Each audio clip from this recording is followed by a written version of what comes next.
going to be a game played recently by two elite players where the white pieces actually played bishop c4, allowing this knight e4 move, right? So not long ago, guys, if you look at this book, I used to use this book a lot with my beginner students, and I often would tell them what you can read right here.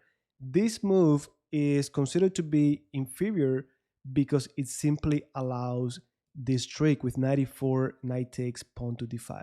Now, turns out that in this game, a 2800 Grandmaster actually just played bishop c4 anyways, and playing against the great Levon Aronian, he was okay with this. Of course, we're talking about a very strong player that he could little by little squeeze you if you're not accurate.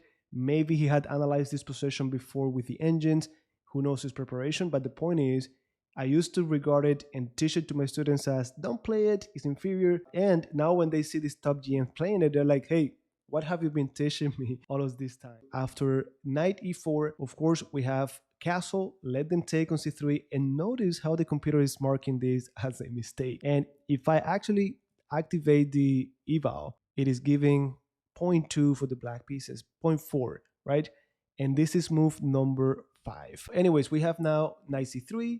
Of course, we learned that we should be taking from the edge towards the center, but the benefit of taking with the d pawn is that we quickly open up the bishop. And I think this is what it is all about. At this point, the white pieces are basically saying, okay, you got what you wanted. Now I'm going to quickly activate my pieces to attack you, and that's going to be my compensation. So after d takes e3, we got pawn to h6. They don't want to allow this bishop g4 move, bishop g5 move, but then we have queen to d5. Look, explosive, putting pressure on the pawn, and no one can deny that the white pieces have the initiative. They still haven't developed the bishops. They're a little bit far away from castling, and this might be the edge that the white pieces wanted all along. So anyways, after queen d5, we got queen f6, defending by improving their queen.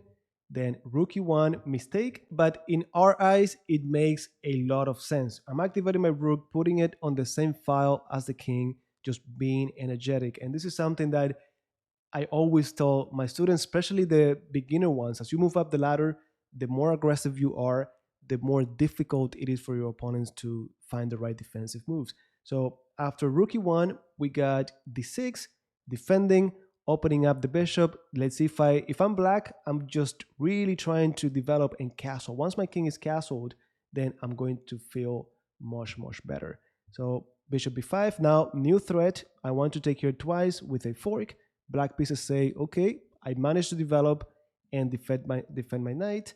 Then knight d4, I keep adding more pressure thanks to the rook that I put on e1 before. So you see, it's just being energetic. And this is, again, Levon Aronian, very strong 2800 Grandmaster. But if you put this kind of pressure on a lower rated opponent or less experienced opponent, they might easily collapse. And actually, you'll see that Aronian also made mistakes. So after knight d4, we got knight d8. Happy to just trade pieces. Now, if you want, take a moment here. What would you play as the white pieces? And don't forget, if you're attacking, you want to keep the pieces on the board. You want to incorporate more pieces to the attack. You want to be energetic. Well, the move here, if you pause the video and you found it, great. But the move that actually was played here was pawn to f4. Guys, if there's a pinned piece, we want to add more pressure to it with the least valuable piece available. So in this case, I have my pawn ready to add more pressure to e5, and all I'm looking for is a way to expose that king. So after f4, we got c6, fork, and by the way, guys, this is something we had to calculate. So before you come up with a move like f4, you gotta think, okay, what could my opponent respond to it? Well, the moment the knight left, we knew c6 was in the air. So we have to have something prepared for it. So if you didn't consider it before, think about it now. How should the white pieces continue? Well, we're going to finally open up their king. If they take us, we take with a discovery check on their king. So instead, we got queen e7. And now, how do we continue? Again, as energetically as we can. This, guys, is definitely a critical moment in the game. This is one of the main questions that I get.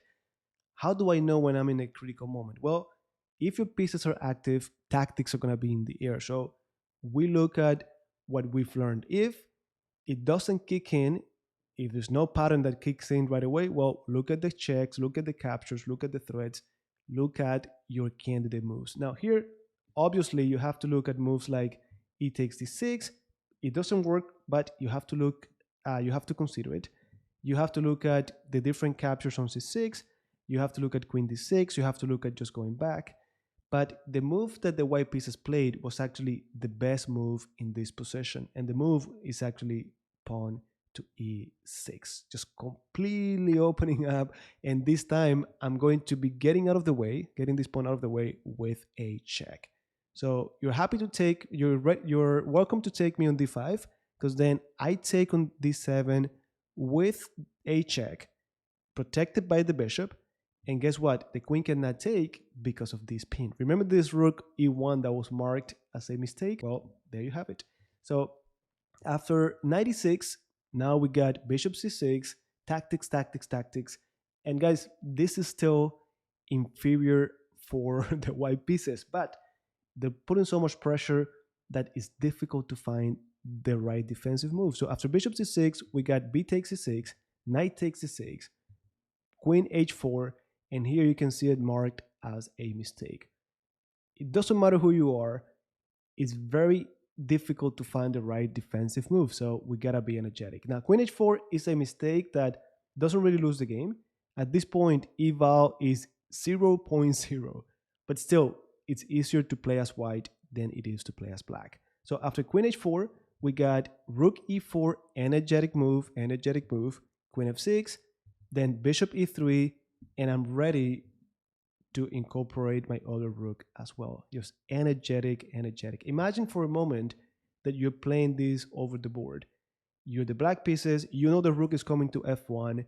How do you continue? Very, very annoying. Now, the computer here says, don't worry, I got you. Just play rook c8 and this is equal. However, it's not so easy to find over the board. So the move here that Aronian played was bishop e7. I'm developing my bishop, and now this rook is not pinning my knight any longer, but this is of course a mistake, and now the white pieces are winning by 1.19. So you can see, guys, how little by little we start collecting the fruits of being energetic. So after bishop e7, of course, rook goes to f1, and it comes with a tempo, and now we could say all of our pieces are activated. So rook f1, queen g6, then knight takes e7, king takes e7. That king is going to be in the center for a little bit longer. And now we have rook d1. Look, I feel like from the moment the black pieces took on e4, the white pieces have been creating new threats and new threats. Simple, small threats, but annoying at the end of the day. And hey, at some point you get tired. If you get under time pressure, even worse.